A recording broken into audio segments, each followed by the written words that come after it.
എനിക്കിവിടെ ഗീതാജ്ഞാന പ്രഭാഷണം അവതരിപ്പിക്കാനായിട്ട് അവസരം തന്ന ക്ഷേത്രോപദേശക കമ്മിറ്റി അംഗങ്ങളും ക്ഷേത്രോത്സവ കമ്മിറ്റി അംഗങ്ങളും പ്രത്യേകിച്ചും ശ്രീ അനിൽകുമാർ പാറക്കൽ സാറ്, എല്ലാവർക്കും ഞാനെൻ്റെ നന്ദി പറയുന്നു. ഗണപതി ഭഗവാന്റെ അനുവാദത്തോടെ ഞാൻ എൻ്റെ ഗീതാജ്ഞാനം പ്രഭാഷണം വളരെ കുറച്ച് നേരത്തേക്ക് ആരംഭിക്കുകയാണ്. നമ്മൾക്ക് എല്ലാവർക്കും അറിയാം, കൊട്ടാരത്തിലെ മഹാക്ഷേത്രം ആണ് ശ്രീ ഗണപതി ഭഗവാന്റെ ഈ ക്ഷേത്രം. കൊട്ടാരക്കാരായ നമ്മൾക്ക് എല്ലാവർക്കും എല്ലാ കാര്യങ്ങളും തുടങ്ങുന്നത് തന്നെ ഗണപതി ഭഗവാന്റെ തിരുനടയിൽ നിന്നാണ്. എന്നെ സംബന്ധിച്ചിടത്തോളം എൻ്റെ ചോറൂണ് നടന്നത് ഇവിടെ തിരുനടയിലാണ്. അതുപോലെ ഞാൻ ആദ്യാക്ഷരം കുറിച്ചത് ഗണപതി ഭഗവാന്റെ തിരുനടയിലാണ്. അങ്ങനെയുള്ള ഈ ഗണപതി ഭഗവാന്റെ തിരുനടയിൽ മഹാക്ഷേത്രത്തിന്റെ ഈ വേദിയിൽ മഹാന്മാരായ പല ആളുകളും കലാപരിപാടികളും കഥകളിയും അതുപോലെ വലിയ വലിയ പ്രഭാഷണങ്ങളും ഒക്കെ നടത്തുന്ന ഈ വേദിയിൽ എനിക്കിങ്ങനെ ഭഗവത്ഗീതയെ പറ്റിയിട്ടൊരു ചെറിയ പ്രഭാഷണം നടത്താൻ അവസരം കിട്ടിയതിൽ ഞാനത് ഭഗവാന്റെ അനുഗ്രഹമായിട്ട് കരുതുന്നു. ഗണപതി ഭഗവാന്റെ അനുവാദത്തോടെ ഞാനത് സ്റ്റാർട്ട് ചെയ്യുന്നു. ഇന്നിവിടെ ഞാൻ പറയാൻ ഉദ്ദേശിക്കുന്നത് ഭഗവത്ഗീതയിലെ നാല് അധ്യായങ്ങളെ പറ്റിയിട്ടാണ്.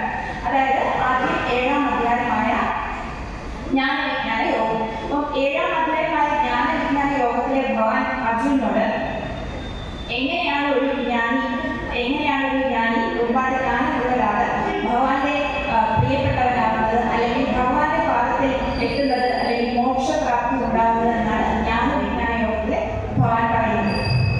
അപ്പോൾ ജ്ഞാനം തന്നെ പല വിധത്തിലുണ്ട്. നമുക്കറിയാം, നമ്മുടെ ഒരു വേഗത്തിലുള്ള ജ്ഞാനം, അല്ലെങ്കിൽ നമുക്ക് വിദ്യാഭ്യാസപരമായ ജ്ഞാനം, ആധ്യാത്മിക ജ്ഞാനം, അങ്ങനെ ജ്ഞാനം അതതിൻ്റെ ഉത്കൃഷ്ട അവസ്ഥയിൽ എത്തുന്ന സമയത്ത് ഒരാൾ ഭഗവാനെ നന്നായി അറിയാൻ തുടങ്ങും. കാരണം എന്താണ് ഈശ്വര സങ്കല്പം എന്നുള്ളത് നന്നായി അറിയാൻ തുടങ്ങും. ഇപ്പോൾ നമ്മളിപ്പോൾ ഏത് മതവിശ്വാസത്തിൽ വിശ്വസിക്കുന്ന ആണെങ്കിലും നമുക്ക് എല്ലാവർക്കും ഉപരി, അതായത് ഈ പ്രപഞ്ചത്തിന് എല്ലാവർക്കും ഉപരിയായിട്ടൊരു ശക്തിയുണ്ട്. അപ്പോൾ അതിനാണ് നമ്മൾ ഈശ്വര സങ്കല്പം അല്ലെങ്കിൽ പരമാത്മാവ് എന്ന് പറയുന്നത്. അപ്പോൾ ഈ ജ്ഞാനമുള്ള ഒരു വ്യക്തിക്കാണ് ഭഗവാനെ അതിൻ്റെ യഥാർത്ഥ രൂപത്തിൽ അറിയാൻ പറ്റുന്നത്. അങ്ങനെ ജ്ഞാനത്തോടുകൂടി ഈശ്വരനെ എങ്ങനെ അറിയാമെന്നാണ് ജ്ഞാനവിജ്ഞാനയോഗത്തിൽ ഭഗവാൻ പറയുന്നത്. അപ്പോൾ അതേ ഭഗവാൻ പറയുന്നുണ്ട്, ഈശ്വരന് തന്നെ, അതായത് പരമാത്മാവിന് തന്നെ രണ്ട് ഭാവങ്ങളുണ്ട്. ഭഗവാന്റെ രണ്ട് പ്രകൃതിയുണ്ട്. ഒന്ന് ഉത്കൃഷ്ട പ്രകൃതി, ഒന്ന് അധമ പ്രകൃതി. ഉത്കൃഷ്ട പ്രകൃതിയിലാണ് ഭഗവാന്റെ സൃഷ്ടികളെല്ലാം ഇരിക്കുന്നത്. കാരണം ഈ പരമാത്മാവ് അല്ലെങ്കിൽ ഈശ്വരൻ എന്ന് പറയുന്ന ഒരു വലിയ ശക്തിയാണ്. അത് നമുക്ക് അദൃശ്യമായിട്ടുള്ള ശക്തിയാണ്, നമ്മുടെ ഇന്ദ്രിയങ്ങൾക്ക് അതീതമായിട്ടുള്ള ശക്തിയാണ്. അപ്പോൾ ആ ശക്തി നമ്മൾ കാണുന്നില്ല, അല്ലെങ്കിൽ നമ്മൾ അറിയുന്നില്ല എന്ന് വെച്ചാൽ എക്സിസ്റ്റ് ചെയ്യുന്നില്ല എന്നല്ല.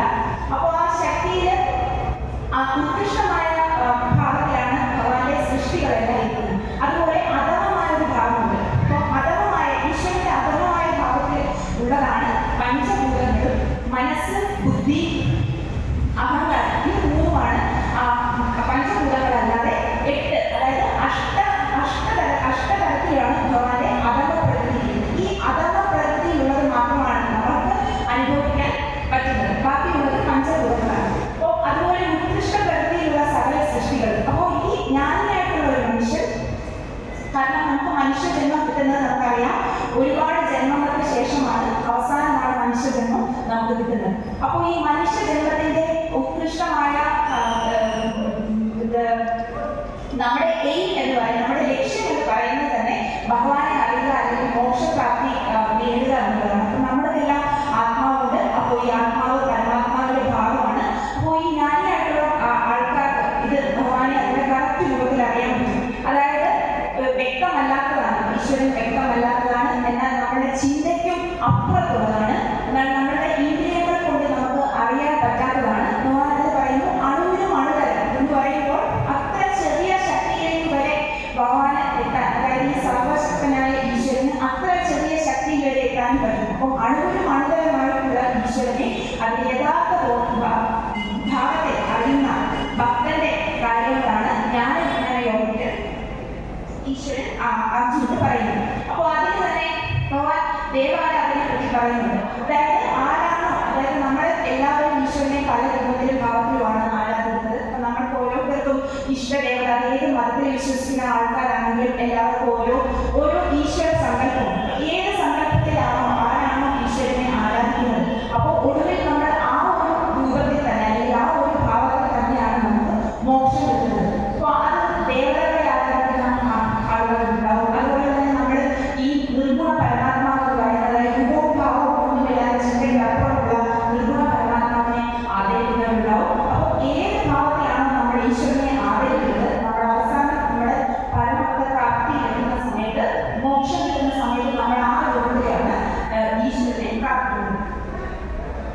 അതുപോലെ തന്നെ അതേ ഭഗവാൻ പറയുന്നുണ്ട്, കാരണം എല്ലാം നമുക്ക് അറിയാം, അതായത് എല്ലാത്തിലും ഞാനിപ്പോൾ പറയുകയാണെങ്കിൽ മുന്നിലുള്ള മൈത്രി ഈശ്വര സാന്നിധ്യം ഉണ്ട് എന്ന് പറഞ്ഞു കഴിഞ്ഞാൽ അതും ഈശ്വര സാന്നിധ്യം, ഇതാണ് എൻ്റെ ഈശ്വരൻ എന്ന് പറഞ്ഞു കഴിഞ്ഞാൽ അത് സത്യമാണ്. കാരണം എല്ലാത്തിലും സർവ്വവ്യാപിയായിരിക്കുന്ന ഭഗവാനാണ്, പക്ഷെ നമുക്ക് കാണാൻ പറ്റില്ല.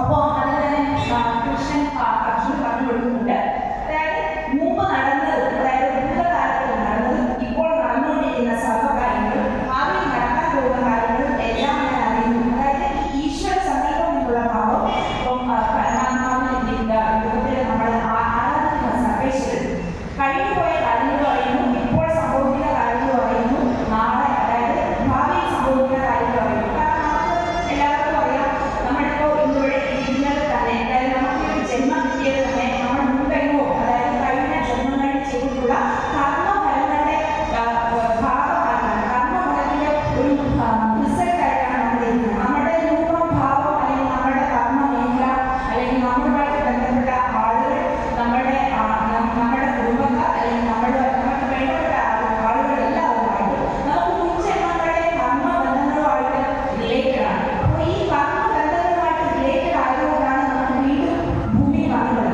എപ്പോഴാണ് ഒരു മനുഷ്യൻ ഈ കർമ്മബന്ധങ്ങളിൽ നിന്നെല്ലാം മുക്തി നേടി ഇരിക്കുന്നത്, അങ്ങനെ ഒരു ജന്മം വരുന്ന സമയത്താണ് നമുക്ക് നെക്സ്റ്റ് ലൈഫ് ഉണ്ടാവാതിരിക്കുന്നത്. അല്ലെങ്കിൽ എന്താ സംഭവിക്കുന്നത്, വീണ്ടും വീണ്ടും വീണ്ടും ജനിക്കേണ്ടതായിട്ട് വരും. ഇപ്പോൾ നമുക്കറിയാം, അതായത് നമ്മൾ ക്ഷേത്രത്തിൽ വരുമ്പോൾ തന്നെ നമ്മൾ സാധാരണ കണ്ടിട്ടുണ്ട്, അതായത് ചില എല്ലാ ആൾക്കാരും ഒരു 5% ആൾക്കാരൊക്കെ അവർ നമുക്ക് തീരെ പരിചയമില്ലാത്ത അല്ലെങ്കിൽ നമ്മൾ തികച്ചും അപരിചിതരായിട്ടുള്ള ആളുകൾ എന്ത് ചെയ്യുന്നതാണ് അവർ കൂടുതൽ ശ്രദ്ധിക്കുന്നത്. കാരണം അവർ വരുന്നു, ഭഗവാനെ പ്രാർത്ഥിക്കുന്നു, അതിനേക്കാളും കൂടുതൽ ശ്രദ്ധിക്കുന്നത് മറ്റുള്ളവർ. കാരണം അവർക്ക് തീരെ പരിചയം ഉണ്ടാവില്ല, അവർ ചെയ്യുന്ന കാര്യങ്ങളൊക്കെ ശരിയാണോ അല്ലെങ്കിൽ അവർ തൊഴുന്നത് പറയുന്നതൊക്കെ കറക്റ്റാണോ, അപ്പോൾ അങ്ങനെയുള്ള കാര്യങ്ങൾ ശ്രദ്ധിക്കുന്ന ചില ആൾക്കാരുണ്ടാവും. അപ്പോൾ അവരെന്താ ചെയ്യുന്നത്, ഇൻഡയറക്റ്റ്ലി വീണ്ടും വീണ്ടും ഈ കർമ്മബന്ധം എന്നുള്ള കോൺസെപ്റ്റിലോട്ട് അതൊരു ചെയിൻ പോലെയാണ്. ഇപ്പോൾ നമ്മളൊരു ചെയിൻ, ഒരു ചങ്ങല എടുക്കുകയാണെങ്കിൽ ആ ചങ്ങലയിൽ വീണ്ടും വീണ്ടും ഓരോ കണ്ണുകൾ ആഡ് ചെയ്യണം. കാരണം നമ്മൾ തീരെ അപരിചിതമാണ്, നമുക്ക് ഓൾറെഡി ബന്ധുക്കളുണ്ട്, നമ്മുടെ ഫാമിലിയിൽ തന്നെ ആൾക്കാരുണ്ട്, അവരുമായിട്ട് നമുക്ക് ഓൾറെഡി ഈ കർമ്മബന്ധം വീണ്ടും വീണ്ടും ഈ ചെയിനിൽ കൂടി വരുന്നുണ്ട്. വീണ്ടും നമ്മൾ അപരിചിതരായിട്ടുള്ള ആൾക്കാരുടെ കാര്യങ്ങളൊക്കെ വരുമ്പോൾ ഈ കർമ്മബന്ധങ്ങൾ വീണ്ടും വീണ്ടും ഈ ചെയിനകത്ത് നമ്മൾ തന്നെ ഓരോ കണ്ണിയും ആഡ് ചെയ്യപ്പെടുകയാണ് ചെയ്യുന്നത്.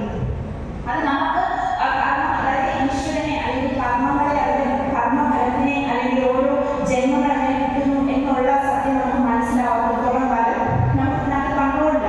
കാരണം ഈശ്വരൻ തന്നെ ഇപ്പോൾ ജ്ഞാനവിജ്ഞാന യോഗത്തിലെ ഭഗവാന്റെ അന്തരംഗ ശക്തിയായ യോഗമായയെ പറ്റി പറയുന്നുണ്ട്. അപ്പോൾ ഈ യോഗമായ എന്ന് പറയുമ്പോൾ ഭഗവാന്റെ തന്നെ ശക്തിയാണ്, ഈശ്വരന്റെ തന്നെ ശക്തിയാണ് യോഗമായ. അപ്പോൾ ഈ യോഗമായയാണ് നമ്മളെ ഭഗവാനിൽ നിന്ന് കാണിച്ചു വെക്കുന്നത്. നമുക്കറിയാം, ഇപ്പോൾ സൂര്യഗ്രഹണം നടക്കുന്ന സമയത്ത്, സോളാർ എക്ലിപ്സ് നടക്കുമ്പോൾ ഭൂമിയുടെ ഇടയ്ക്ക് മൂൺ വരുമ്പോഴാണല്ലോ, ചന്ദ്രൻ വരുമ്പോൾ നമ്മൾ അത് സൂര്യനെ മറച്ചു കളയും. അപ്പോൾ നമുക്ക് ഫുൾ ഡാർക്ക്നെസ് ആയിരിക്കും, നമുക്ക് ആ സമയത്ത് സൂര്യനെ കാണാൻ പറ്റില്ല. അങ്ങനെ ഒരു സോളാർ എക്ലിപ്സ് നടക്കുന്ന പോലെ തന്നെയാണ് യോഗമായ. ഭഗവാനിൽ നിന്ന് അല്ലെങ്കിൽ സർവശക്തനായ ഈശ്വരനിൽ നിന്ന്, നമ്മുടെ ഈശ്വരനിലേക്ക് അടുക്കുന്നതിൽ നിന്ന് അത് മറച്ചു വെക്കുന്ന ഭഗവാന്റെ അന്തരംഗ ശക്തിയാണ് യോഗമായ.